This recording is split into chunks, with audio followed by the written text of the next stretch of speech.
Hello everybody, and welcome back to the Burrow. So, with all of my maintenance kind of stuff done, my rehousings, things like that, out of the way, I have a lot more free time to do some of the stuff I really would rather be doing, stuff I like watching on YouTube, and that's the DIY content, the creative aspect of this hobby. You know how much I like making my enclosures and designing them to look nice, and I kind of want to get into some of that stuff and actually expand on what I was doing on that. But I realized that I needed some more stuff, so I had to head out to the dollar store today, and I figured I would just do a dollar store haul for all of you. Now, this here is Dollar Tree. This is the big chain dollar store, and I think it's in the whole U.S. So I figured I'd go give you guys a quick tour of that, since it is a really large store. There's so much stuff there, all for only $1. And I'm going to go take and show you that right now.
Okay, now that we're back, let me show you what I did get. We'll start with the boring stuff first.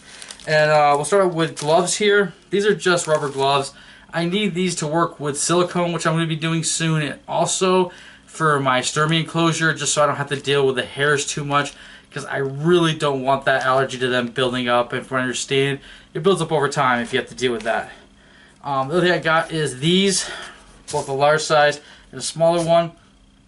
This is simple stuff, but it's actually really useful to have once you start getting more and more into DIY stuff for your tarantulas, just to sort out all the stuff that you may need in the bag. It may be leaves, dirt, and all kinds of different stuff that you may need. Sticks that you'll want to keep clean, away from anything, so it doesn't, no bacteria, nothing like that kind of gets on them for your tarantulas that make them sick. So you'll be storing them, you'll be storing them safely. And so I got these just so I had two different sizes and plenty of storage basically to keep my stuff sorted. Here's another thing that I got was these zip ties. Now, you wonder why would I be using these for tarantula? And honestly, what it is for is I have lights for my shelving units that I'm going to be setting up. And I need these black zip ties to secure the LED light strips of that to the shelves that I have. So I got two of these just to make sure I have enough of the black. Now over here, this is one of the things I actually really need to go there for. This is Betty Crocker tubs. There's two of these for $1. You actually do get two of them, which is kind of nice. I mean, they're not all that expensive normally. Jeez. But what I'm using these for is I can put I'm going to be putting some silicone in here to use it to mix up stuff and to attach it to these things. You'll see what I'm going to be doing that for. And also to put dirt in here and then store that dirt that I'm going to be, because it's going to be contaminated. I want to put that in with my tarantulas the way it is. So I want to keep that separately. I also use these. I will put some of my moss that I have in here with water and then put the lid on it for storage, because I only use so much of it. It takes a while for it to absorb. So I use them for that too. There's tons of uses for these, let alone, you know, you can get all different sizes of these for enclosures, that kind of thing there. And they're a very, very cheap way to house smaller tarantulas. Okay, now I got these. Just rocks. I got multicolored like pebbles, and I got the larger black rocks. You've seen me use these already in several of my enclosures. I just really like them. And for $1, you get this huge amount of stones. So it's just really, really nice. It adds a lot of accents to your enclosures, makes them look really nice. Put these aside. I got this thing which I thought was really neat. I went down the toy aisle with my kid and I seen this, and I just think it'd be really neat to use this as a hide. You can set it inside of the dirt and a substrate, put in there a little bit of an angle, bury it a bit, cut a hole up here for an entranceway for your tarantula, and you have a pyramid basically hide. I thought it'd be kind of neat for him to use that. I don't know when I'm going to use this. I just happened to see it there and I picked it up, but I don't have any plans on using this at the moment. So we'll see. And now the last thing I got, of course, and the main reason I went there is flowers. All of these flowers. They have so many types of flowers there. And you've all seen my enclosures. You know how much I like to add color to them. So I got some bright yellow ones. I got a couple of blue and purple.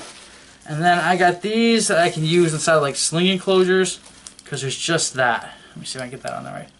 So it's just like that a little bit. So I use those easily in the smaller enclosures. And these are actually even smaller. I can use just like one of these inside of like a slings enclosure. Add a little bit of color to it. I like making my enclosures look aesthetically pleasing. I like to be able to look at them on a shelf even when I can't see the tarantula inside of there. I see a pretty enclosure. It looks nice on the shelf. And it's just a personal preference of my own. I'll show you these two. I did get these. It's not tarantula related, but why not? We're going over to a barbecue right after I'm done filming this. I got these for the kids. A bunch of glow sticks for them to run around in. And then I got, it's actually a frisbee that you put glow sticks in. So they'll have a blast with that. Listen, I love going to the dollar store. Every time I go there, I spend way too much money. Well, that's it for this video. If you're new here and you liked it, please consider clicking the subscribe button. It's that button right there in the middle of the video. If you're not new here, please consider clicking the like button. It really does help me out when you do that, and I highly appreciate it. And if you want to support this channel a little more, I now have a Patreon page set up. Link is in the description below. And as always, thank you for watching.